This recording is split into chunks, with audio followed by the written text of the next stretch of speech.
Bom dia aos irmãos, a graça e a paz de Jesus, a cada um. É manhã de domingo e nós não podemos deixar de nos alegrar, embora impedidos de nos reunirmos, mas é por uma boa causa, né? Mas somos a igreja do Senhor Jesus e as manhãs de domingo sempre aludem à ressurreição de Jesus, é motivo de nos alegrarmos. Eu quero então ler com vocês na carta de Judas, nos versos 1 e 2, e compartilhar contigo algumas lições valiosas para o momento que nós vivemos como igreja, como cidade, como país. Judas, versículos 1 e 2.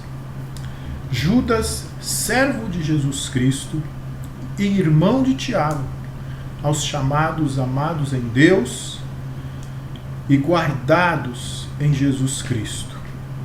Aos chamados, amados em Deus Pai e guardados em Jesus Cristo. É uma carta pequena, provavelmente de um dos irmãos de Jesus, ele se diz irmão de Tiago e servo de Jesus, mas uma carta valiosa. É uma carta de alerta contra falsos ensinos, provavelmente ensinos gnósticos que tendiam a corromper o Evangelho, a seriedade do Evangelho de Jesus. Judas diz que eles estavam transformando a graça em libertinagem. Então é uma carta que trata da punição àqueles que se desviam, profanam tudo que diz respeito a Deus. O gnosticismo tinha esse lado, né? Tinha uma vertente do gnosticismo que dizia, olha, nós podemos fazer qualquer coisa com o nosso corpo, porque ele é mau mesmo e a alma já está salva. E Judas vem exatamente confrontar esse tipo de ensino.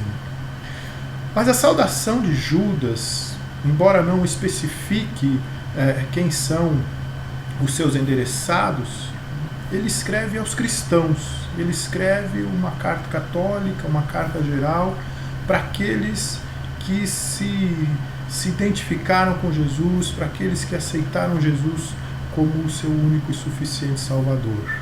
E apesar de um conteúdo muito exortativo, Judas se dirige aos seus leitores a partir de 3 qualidades que eu gostaria de aplicá-las a nós nessa manhã, principalmente diante da situação que estamos vivendo.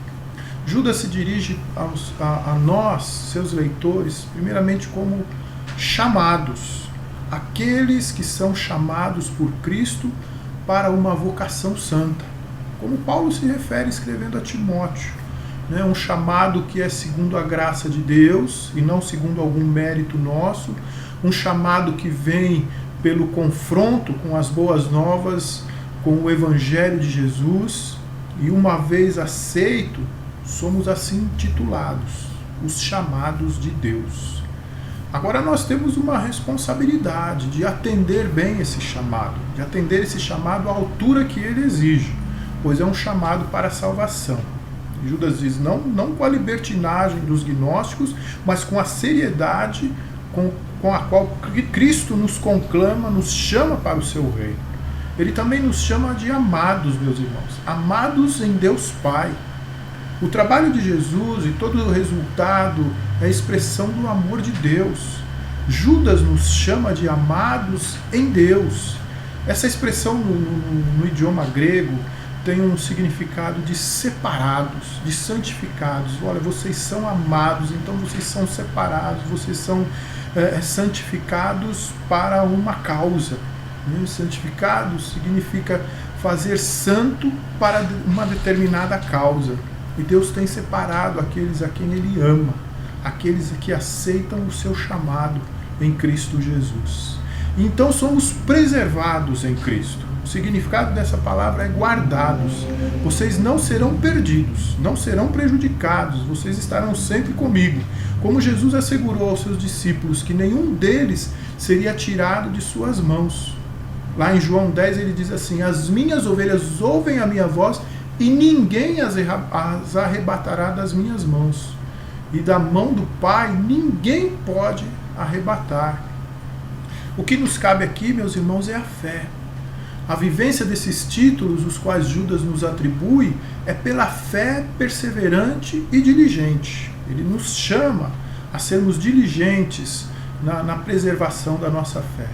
E na sua conclusão, ele usa aquela expressão gostosa que nós nos agradamos de ouvir.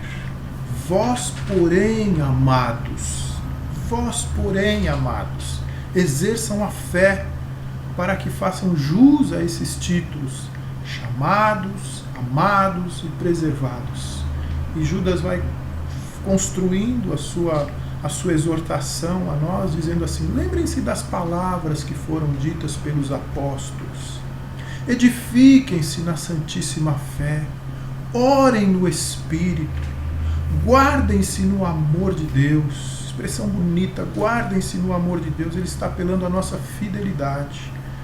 E diz assim: esperem na misericórdia de Deus para a vida eterna. Se ela nos alcança lá na vida eterna, quanto mais aqui nesses dias de incertezas, nesses dias de certo receio, de certo medo.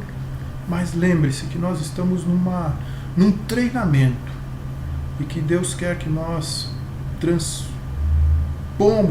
que Deus quer que nós ultrapassemos esse treinamento aprovados. Então, meu irmão, lembre-se disso. Não desanime, não perca a alegria. Lembre-se das palavras que foram ditas, edifiquem-se na santíssima fé, orem no Espírito Santo, guardem-se no amor de Deus, esperem na misericórdia de Deus para a vida eterna e compadecei-vos dos que estão em perigo ou em dúvida. Ore pelos enfermos, ore pelos médicos, ore pelos pacientes que estão nas UTIs, ore pelos enfermeiros, por esse grupo de pessoas grandes no mundo inteiro que está na linha de frente, trabalhando contra esta epidemia, tentando controlar, tentando salvar vidas. Um trabalho nobre, um trabalho bonito, um trabalho de vocação também. Ore por eles. E Judas encerra a sua cartinha assim: ao único Deus, toda glória e majestade, império e soberania, hoje e sempre. Amém.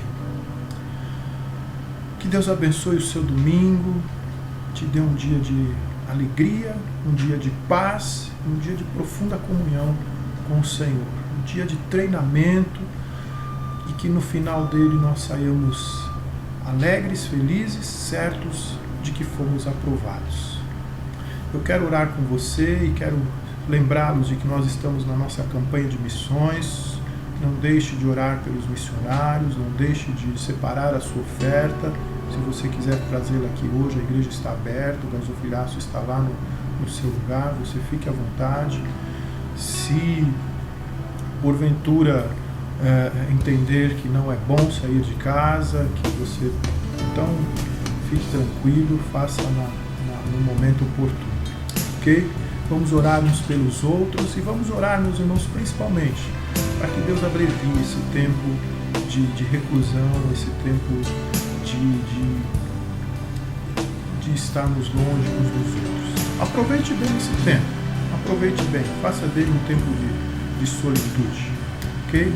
Um domingo muito abençoado a vocês. Vamos orar. Muito obrigado, Deus, pela manhã de domingo. Nós te louvamos pelas alegrias que ela nos proporciona, pela ressurreição do Senhor Jesus, pelos ensinos da Tua Palavra. Dá-nos, ó Deus, a força de vida, a perseverança e a esperança, Deus, nesse tempo de isolamento, Pai. Que as alegrias do Senhor permaneçam nos nossos corações, cresçam, e que a nossa oração a Deus nos faça mais próximos do Senhor, que ela acrescente a nossa comunhão. Abençoa, Deus, os profissionais da saúde que estão tratando com essa questão de forma mais direta, de forma imediata. Abençoe, Deus, os pesquisadores, que logo tenhamos a cura, o remédio para essa epidemia. E assim, ó Deus, o mundo, as cidades, os países, principalmente, Deus, as nossas igrejas possam voltar à sua vivência normalizada, Pai. e que nós saiamos crescidos, que nós saiamos desenvolvidos, que nós saiamos desse tempo, ó Deus, com grandes aprendizados com respeito à Tua pessoa, à Tua provisão, aos Teus cuidados. Muito obrigado, Deus. Dá-nos um domingo na Tua paz, um domingo abençoado. É nossa oração em nome do Senhor Jesus. Amém. Deus te abençoe, querido, e até logo mais.